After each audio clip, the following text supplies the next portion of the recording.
वराह अवतार।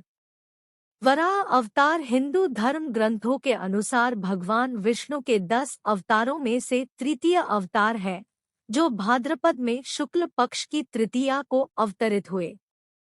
वराह अवतार की कथा हिरण्याक्ष और हिरण्यकशिपु ने जब दिति के गर्भ से जुड़वां रूप में जन्म लिया तो पृथ्वी कांप उठी।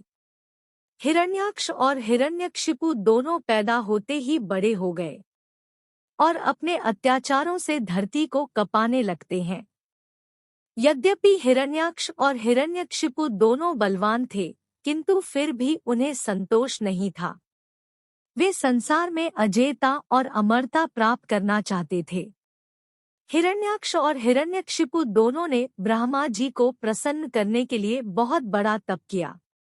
उनके तप से ब्रह्मा जी प्रसन्न हुए। ब्रह्मा जी से अजेयता और अमरता का वरदान पाकर हिरण्याक्ष उद्दंड और स्वेच्छाचारी बन गया। वह तीनों लोकों में अपने को सर्वश्रेष्ठ मानने लगा। हिरण्याक्ष ने गर्वित होकर तीनों लोकों को जीतने का विचार किया। वह हाथ में गदा लेकर इंद्रलोक में जा पहुंचा।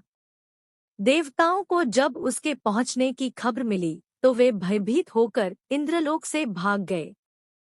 देखते ही देखते समस्त इंद्रलोक पर हिरण्याक्ष का अधिकार स्थापित हो गया।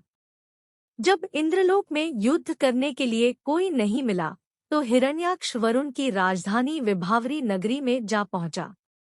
वरुण ने बड़े शांत भाव से कहा, तुम महान योद्धा और शूरवीर हो। तुमसे युद्ध करने के लिए मेरे पास शौर्य कहाँ?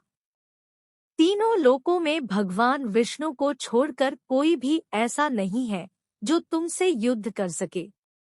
आता उन्हीं के पास जाओ, वे ही तुम्हारी युद्ध पिपासा शांत करेंगे। वरुण का कथन सुनकर हिरण्याक्ष भगवान विष्णु की खोज में समुद्र के नीचे रसातल में जा पहुंचा। रसातल में पहुंचकर उसने एक विस्मयजनक दृश्य देखा। उसने देखा, एक वराह अपने दांतों के ऊपर धरती को उठाए हुए चला जा रहा है। हिरण्याक्ष वराह को लक्ष्य करके बोल उठा, तुम अवश्य ही भगवान विष्णु हो। धरती को रसातल से कहाँ लिए जा रहे हो? यह धरती तो दैत्यों के उपभोग की वस्तु है, इसे रख दो। तुम अनेक बार देवताओं के कल्याण के लिए दैत्यों को छल चुके हो, आज तुम मुझे छल नहीं सकोगे।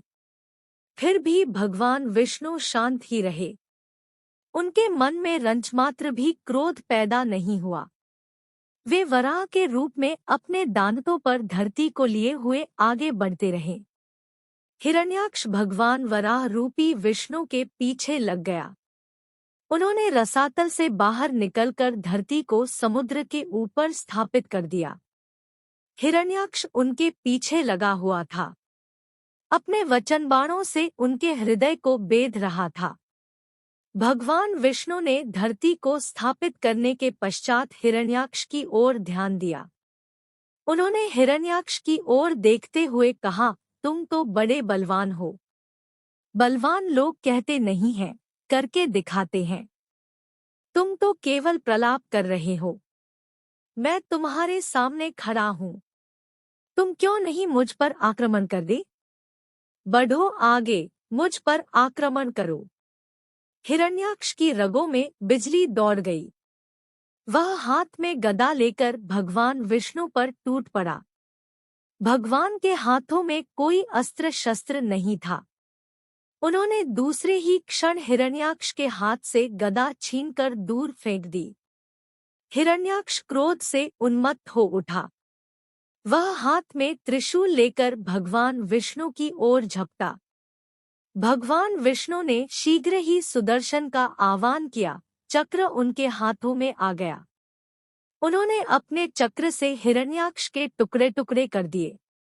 भगवान विष्णु के हाथों मारे जाने के कारण हिरण्याक्ष बैकुंठ लोक में चला गया।